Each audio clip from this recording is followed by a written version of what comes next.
Ha, bu arada Naz nerede diyeceksiniz. Birazdan onu da anlatayım size. Bizi sattı. Şu an çok uzaklarda.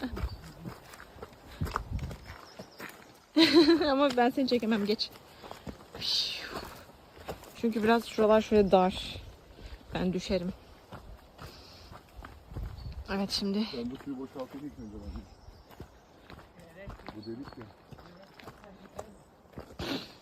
Ay. Deniz daha yandan. Annem etsin, ben video çekeyim size. Şunu şöyle tutsun da. Bak bak. Bak rüzgar sesi geliyor. Evet. Ağaçlar yamuk ya, baksanıza. Her an düşebilir.